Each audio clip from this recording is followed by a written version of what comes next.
Apa prestasi Deddy Mulyadi sekarang di Jawa Barat? Di Jawa Barat itu dulu waktu gubernurnya Ahmad Heriawan dari PKS, indeks pembangunan manusia ketika dia awal menjabat itu Jawa Barat peringkat 16. Terakhir dia menjabat peringkat 10. Hari ini gubernur yang suka ngonten, peringkat IPM Jawa Barat itu adalah 11. Jadi apa indikator keberhasilan dia? Keberhasilan dia karena dia terkenal. Jawa Barat selama ini IPM-nya, kualitas hidup terbaik itu adalah IPM, indeks pembangunan manusia, yaitu kualitas pendidikan, kualitas kesehatan, dan kualitas daya beli. Selama ini memang Jawa Barat belum masuk berpuluh-puluh tahun. Dan di tahun 2025, berdasarkan survei BPS, kenaikan IPM-nya atau kualitas hidup terbaiknya itu justru peringkat pertama nasional. Hampir 1% kenaikannya, tapi kita belum bisa langsung loncat masuk 10 besar. Assalamualaikum warahmatullahi wabarakatuh. Nah, sadar nggak? Setelah nama KDM muncul di survei dengan tingkat elektabilitas paling tinggi, bahkan mengalahkan Pak Prabowo dan nama-nama besar lainnya, ini banyak pihak yang belakangan ini mencoba untuk menyerang dan mendiskreditkan kinerja KDM yang dilakukan di Jabar. Tapi tenang, KDM tidak sendiri. Masih banyak warga Jabar dan para pendukung KDM yang tentu saja akan terus mendukung KDM agar tetap bekerja dengan sepenuh hati untuk mensejahterakan warga Jabar. Dan berikut ini adalah jawaban telak dari KDM untuk para pengkritik dan penyinyirnya yang belakangan terus menunjukkan terkait dengan IPM Jabar yang belum masuk 10 besar. Padahal fakta sebenarnya di era KDM tingkat kenaikan IPM di Jabar itu 1% lebih dan itu tertinggi di nasional. Memang karena dahulu kala sebelum KDM menjabat, IPM Jabar ini memang sangat anjlok. Meskipun KDM ini sudah bekerja luar biasa dan meningkatkan 1% lebih dan tertinggi di nasional, bahkan belum genap 2 tahun beliau menjabat ya, ini tetap digunakan oleh para pembenci dan lawan politiknya untuk menyudutkan KDM. Dan begini ini jawaban telak KDM untuk para pengkritiknya. Langsung kita lihat videonya berikut ini. Apa prestasi Deddy Mulyadi sekarang di Jawa Barat? Di Jawa Barat itu dulu waktu gubernurnya Ahmad Heriawan dari PKS, indeks pembangunan manusia ketika dia awal menjabat itu Jawa Barat peringkat 16. Terakhir dia menjabat peringkat 10. Hari ini gubernur yang suka ngonten, peringkat IPM Jawa Barat itu adalah 11. Jadi apa indikator keberhasilan dia? Keberhasilan dia karena dia terkenal. Kan tidak begitu. Belum lagi kalau kita lihat survei LSI. Di LSI itu tingkat kepuasan warga Jawa Barat 95,4%. Yang tidak puas hanya 46%. Bohong itu nggak yakin saya. Jawa Barat selama ini IPM-nya, kualitas hidup terbaik itu adalah IPM, indeks pembangunan manusia, yaitu kualitas pendidikan, kualitas kesehatan, dan kualitas daya beli. Selama ini memang Jawa Barat belum masuk berpuluh-puluh tahun. Dan di tahun 2025, berdasarkan survei BPS, kenaikan IPM-nya atau kualitas hidup terbaiknya itu justru peringkat pertama nasional. Hampir 1% kenaikannya, tapi kita belum bisa langsung loncat masuk 10 besar. Mohon maaf, kita perlu waktu untuk cepat-cepat masuk 10 besar. Semoga dengan pembangunan yang terus dilaksanakan bisa tembus 10 besar. Karena penduduknya juga banyak, hampir 55 juta jiwa. Perlu tenaga ekstra dan perlu kerja keras kita semua. Hatur nuhun. Apakah kemiskinan di Jawa Barat itu berkurang setelah KDM jadi gubernur? Kan nggak juga. Bahwa misalnya KDM aktif membantu 1 orang, 2 orang yang kesulitan, iya. Tapi kan bukan berarti bisa membantu jutaan orang yang di Jawa Barat yang juga kesulitan, tidak punya rumah, nggak punya pekerjaan, bisa seperti yang dibantu gitu loh, Bang. Karena di medsos itu seakan-akan ngebantu 1 orang itu menyelesaikan hal-hal yang lain. Itu bahayanya medsos kayak gitu. Itu yang disebut dengan oversimplifikasi, terlampau menyederhanakan persoalan. Jadi mungkin ada orang yang hebat, terkenal, viral gitu, elektabilitasnya tinggi. Tapi kalau daerahnya itu tidak sesuai dengan harapan, jangan kaget. Karena yang dilihat oleh orang, yang muncul di otaknya, ini disebut dengan top of mind itu, apa yang dikonsumsi di handphone memang di media sosial. Ada 10 provinsi yang disebut oleh BPS, seperti Jakarta gitu ya, kemudian ada Banten, ada Bali, dan seterusnya. Nggak ada Jawa Barat, Abang dah. Dan 10 provinsi itu, pemimpin-pemimpinnya, gubernur-gubernurnya, popularitasnya nggak seberapa, elektabilitasnya nggak apa-apa. Mestinya dengan tingkat popularitas dan elektabilitas yang sampai sidratul muntaha, KDM bisa mengatrol ini Jawa Barat, Pak. Masuk ini ke temuan-temuan BPS bahwa Jawa Barat adalah salah satu provinsi dengan kualitas hidup yang baik. Nggak ada, Bang. Banyak sekali pemimpin-pemimpin kepala daerah itu bekerja dalam diam. Salah satu sederhananya, tiang-tiang yang nggak berguna itu, Bang, di sepanjang jalan Kuningan, kemudian di belakang DPR. Sejak saya kuliah itu awal-awal tahun 2000, Bang. Nggak pernah diskusi. Pramono Anung diam, selesai itu, Bang. Mereka ini tuh pada pinter-pinter banget ya. Kalau ngomong sampai pada gacor-gacor banget. Apalagi terkait kepemimpinan. Yang dicarinya yang buruk-buruk, wah udah gacor banget, aktif banget itu ngomong mulut. Kadang gua tuh heran sama mereka-mereka pengamat politik tuh. Daripada mereka timbang cuma keluar-keluar doang diskusi-diskusi, pembahasan teori-teori, ngapa kagak langsung terjun tangan aja ya?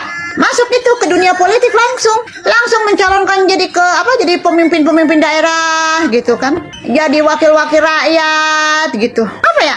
Kepikiran disuruh diskusi, mengamati tentang program kerja si A, tentang program kerja si B, sampai pada doyan banget, pada gacor banget, pada gesit banget. Seolah-olah jadi mereka itu paling tahu, paling pintar gitu loh terkait politik-politik di negeri ini. Nah makanya kan daripada mubazir ya, kalau kata gue mah mubazir itu kecerdasan mereka itu sama omongan-omongan mereka yang pintar itu tuh. Udah kayak kalau kata kita mah gabung, masuk gitu nyobain jadi pemimpin daerah gitu. Sayang soalnya ilmunya mubazir, timbang buat ngomong-ngomong doang, cuma mengamati doang kayak gitu, buat apa? Gitu loh. Udah aja pengamat-pengamat mah, rakyat aja kasih ke rakyat. Nah pengamat-pengamat politik itu terjun langsung turun tangan, ikut jadi pemimpin gitu, nyalonin biar dipilih. Penasaran soalnya gua mah beneran, bakal kayak gimana gitu loh. Penasaran gua, makanya bakal cakep banget kalau para pengamat-pengamat politik jadi kepala-kepala daerah jadi pemimpin. Dijamin bakal maju kayaknya, kagak usah nunggu 5 tahun, sebulan 2 bulan langsung ngegaspol kayaknya. Kan mereka udah tahu yang terbaik yang kayak gimana gitu. Ya, heran gua mah. Sayang mubazir beneran tuh ilmu. Tahu ah. Assalamualaikum, sampurasun, lejeng enjing wargi Jabar dan seluruh warganet dimanapun berada.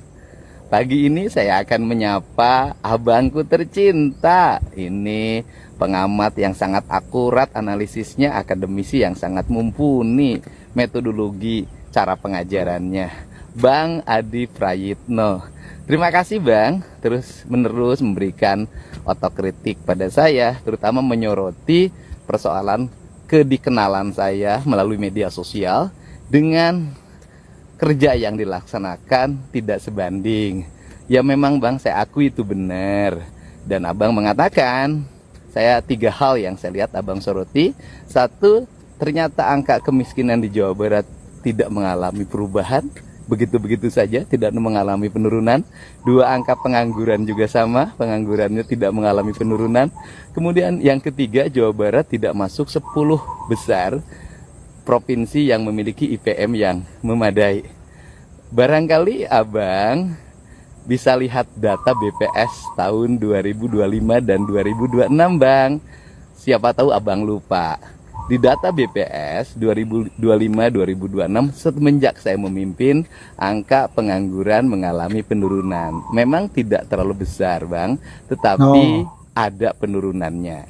Yang kedua, angka kemiskinan juga mengalami penurunan, memang belum sesuai dengan harapan.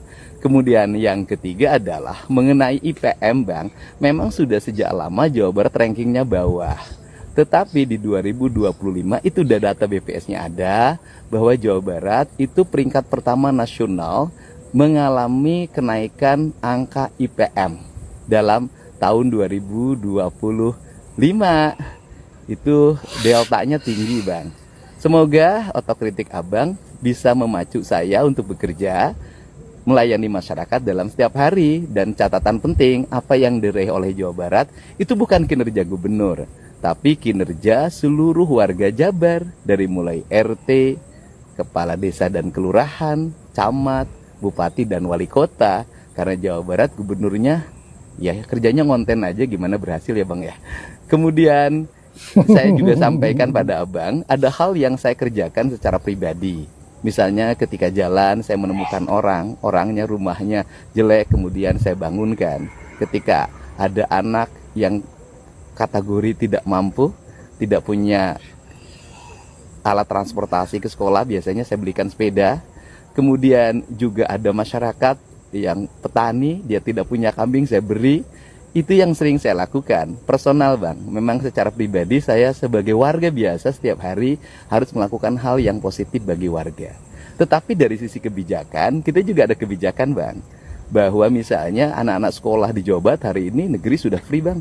Swasta secara bertahap sekarang dibebaskan berdasarkan kemampuan anggaran pemerintah provinsi. Kemudian masyarakat kategori tidak mampu, anak-anaknya mendapat supporting baju, sepatu, tas, sehingga mereka bisa bersekolah, bahkan transport. Kemudian yang berikutnya, di Jawa Barat angka infrastrukturnya lumayan naik Bang. Dulu hanya 400 miliar per tahun itu untuk bangun jalan, sekarang mendekati angka 4 triliun. Dulu yang tidak punya listrik hampir 600.000 kepala keluarga loh Bang. Sekarang tinggal 80.000 dalam waktu setahun setengah. Kemudian pembangunan rumah rakyat miskin juga kalau digabung antara provinsi, kabupaten, kota, ya jumlahnya puluhan ribu selain yang dilakukan secara personal. Dan kemudian layanan untuk kesehatan Bang, kita jamin seluruh warga apabila berobat mengalami kesulitan. Itu bisa lihat Bang tayangan-tayangannya dalam setiap waktu. Tentunya pasti banyak kekurangan-kekurangannya, tetapi saya yakin bahwa apa yang Abang lakukan buat saya itu adalah otokritik yang bertujuan untuk kemajuan. Dan dulu kita pernah kontak-kontak ngajak saya bertemu di Bekasi, nengok sekolah mertua Abang. Semoga nanti bisa bertemu Bang. Hatur nuhun, salam hormat untuk keluarganya. Sehat dan bahagia selalu. Halo, saya Dodi Permana. Akun lama saya, aktivis kampung Dodi Permana 2114, sudah disita oleh pihak kepolisian Polda Jawa Barat demi proses hukum sampai dengan ke pengadilan inkrah. Jadi HP saya dan akunnya itu sudah disita polisi, jadi saya tidak boleh lagi menggunakan akun TikTok saya yang berproses di pengadilan. Maka dengan itu disarankan saya kalau mau bikin TikTok lagi jangan pakai akun itu tapi akun baru. Nah inilah, sekalipun sudah disita, Dodi Permana is back, ya. Iya si Dodi Permana, si karena otaknya kesadaran ngejeprut. HP jeung akunna disita ku polisi. Berarti jelas eta teh jang penyelidikan. Karena manehna sok nyebarkeun hoax, nyebarkeun berita-berita palsu, ujaran kebencian jeung lain-lain, maka dicokot ku Polda. Namun urang di posisi manehna geus moal bisa sare, tapi manehna masih kene bisa siri. Aku mah pemikiranna. Cik lu lain urang tinggalikeun we cik. Bakal kumaha nasibna ieu? Syukur-syukur make baju oranye tah. Meh teu pusing, meh teu gandeng wae. Sugan ke balan-balan ngaluturkeun teh si Barnas, si Nenden jeung lain-lain jeung si Windy. Ya Allah, singkat kamu doa abi lah. Amin ke dia, amin ke masyarakat Jawa Barat, amin. Nah, Dodi, selamat malam. Tadi kayaknya sibuk amat, dari mana tadi? Ya, saya dari panggilan Polda dalam rangka penyidikan kasus BJB ya yang melaporkan saya atas nama yang saya tidak kenal, atas namanya pelapor tapi kasusnya PJB. Dan hari ini saya diperiksa selama kurang lebih dari jam 10 sampai maghrib lah ya, beda istirahat Jumatan. Saya ditanya sebanyak 47 pertanyaan dan saya semua sudah saya jawab dengan ya sebenar-benarnya. Hari ini HP saya, akun saya dan WA saya disita. Ya. Tapi dengan disitanya ini, saya berharap segera saya bersidang dengan pihak BJB dan semua pihak terkait termasuk Deddy Mulyadi. Mantap. Ya, gitu ya. Mohon doa untuk teman-teman semua. Untuk ada Kang Cecep. Makan. Buat seluruh sahabatku dimanapun berada, selamat malam mingguan ya, semoga bahagia. Sabar ya, saat ini banyak sekali konten kreator, pengamat menceritakan KDM dengan berbagai versi, membahas berbagai hal yang selalu dilakukan dalam setiap waktu. Jangan kita berburuk sangka pada mereka, seolah-olah mereka digerakkan oleh kekuatan politik dari berbagai kepentingan, entah tujuannya untuk apa. Jangan pernah berpikir begitu dalam komen-komennya. Kita nggak boleh nuduh dia digerakkan oleh A, oleh B, karena untuk mendowngrade saya, sehingga mereka mendapat buah dari downgrade itu. Jangan berpikir begitu. Anggap saja mereka itu adalah orang-orang yang sangat sayang sama saya, sehingga dia ingin memperhatikan saya, mengomentari saya dalam berbagai hal, sehingga langkah-langkah yang ditempuh itu menjadi hati-hati dan mawas diri. Pokoknya mari kita sambut keriuhan ini dengan kebahagiaan. Selamat untuk semuanya. Salam dari saya. Semoga bahagia selalu. Deddy Mulyadi tidak mempunyai etika birokrasi. Kerja saking ngerinya wajah sang camat seketika pucat. Kembali Sikat, Deddy Bo. Mulyadi, Gubernur Konten, membuat sensasi konten tanpa beretika. Deddy Mulyadi tiba-tiba marah-marah terhadap seorang ibu camat, ya, di depan umum dan disebarluaskan lewat kontennya. Ini keterlaluan. Deddy Mulyadi tidak memiliki etika birokrasi. Sebenarnya aing kurang semangat ngebahas si eta. Tapi aya anu menarik oge ku aing hayang dibahas. Jadi ceritanya si Borokokoknya tina gara-gara KDM ngamakan ka camat sampai ka mamawa pengangguran, mamawa cara ke pemerintahan di Bandung, mamawa Lampung, mamawa DPRD ngacapruk we pokona mah. Hayu urang bahas hiji-hiji. Dorna, ku aing rek dibahas soal etika. Pajar KDM teh kudu lapor ka sekda ka wali kota ka camat. Ujang Dorna, eta etika birokrasi atawa tutorial cara membiarkan Bandung jadi lautan sampah jeung kumuh. Kan camat teh ujung tombak pelayanan. Lamun wilayahna jorok jeung kumuh terus PKL di mana-mana, nya anu kudu ditegur teh camatna langsung. Anu kadua majarkeun teh camatna anyar. Justru lamun nu anyar teh kudu semangat belusukan gawe. Lamun sakirana kurang paham kan tinggal tatanya. Belusukan ngarak katingali, aya buktina. Terus masalah pengangguran anu cenah signifikan ceuk Dorna. Anu penyebabna teh gara-gara cenah loba warung anu digusur. Aing neuleuh beng-brengkeun mana datana. Yeuh, data BPS, lain karangan aing omatnya Dornas ya. Pengangguran Februari 2025, 6,74%. Turun najan saeutik data dina mah asalna teh 6,81% di tahun 2024. Agustus 2025 memang naik jadi 6,77%. Tapi naiknya cuma 0,2% di tahun anu lalu. Bisa disebutkan masih stabil. Terus maneh mengklaim signifikan. Eta datana di mana? Tina grup WA Rinyu atau status IG orai. Lanjut deh, maneh tiba-tiba bahas-bahas Lampung. Padahal anu keur diomelan dicarekan teh camat di Bandung. Bari bahasanna teh masalah trotoar, masalah kekumuhan di sekitar gedung sate. Lain keur ngabahas peta Sumatera. Akhirnya nanya maneh Dorna geus teu boga argumen. Geus mentok, montong ngarang. Jadi ketempo teh nyambungna, tolol. Terus nyebut-nyebut pajarkeun teh kudu musyawarah. Dorna, loba teh musyawarah mah moal bener moal jadi-jadi segala rupa ge. Ieu mah contoh leutik nanya PLTA SA, pembangkit listrik tenaga sampah. Nu dilegok nangka nguruskeun sampah sari jadi. Di tahun 2022 geus gonta-ganti gubernur 5 kali. Hasilna cuma MOU. Studi kelayakan gagal. MOU deui 24 tahun musyawarah di atas kertas. Kakara 28 Juli 2002 genep. Di era KDM proyekna groundbreaking. Ya? Target olah 2131 ton sampah. Jadi listrik 40 megawatt. Eta bedana pemimpin kertas jeung pemimpin lapangan. Anu hiji musyawarah 24 tahun, anu hiji langsung eksekusi. Terakhir, maneh Dorna manggil-manggil DPRD ajang negur naon KDM. Anu majar tidak beretika birokrasi. Anu majar lamun diantepkeun bakal ancur ke pemerintahan. Terus maneh Dorna nya salila ieu sampah numpuk 24 tahun kunaon maneh teu manggil-manggil DPRD. Sementara ketika KDM kerja keras ajang meresan ngababeres kota, ngabebener lemur, ngabangun infrastruktur jeung mental masyarakat Jawa Barat, maneh kadoan ngagogoroan DPRD teu boga ka era. Maneh teresep ka KDM Dorna eta mah hak maneh. Tapi lamun maneh rek kritik make data atau make drama, leuheung lamun drama maneh teh mawa kamaslahatan. Sementara maneh dengan bangganya membawakan tontonan drama tutorial cara mencari pintu neraka rungsep. Nah, itu tadi ya, teman-teman. Balasan telah KDM untuk orang-orang yang mengkritiknya terkait IPM Jabar yang katanya nggak masuk 10 besar.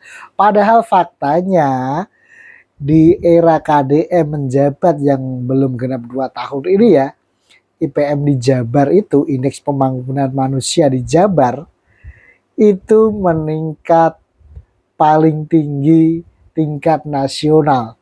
Tapi yang mereka omongkan, yang mereka buka datanya, hanya Jabar yang gak masuk 10 besar.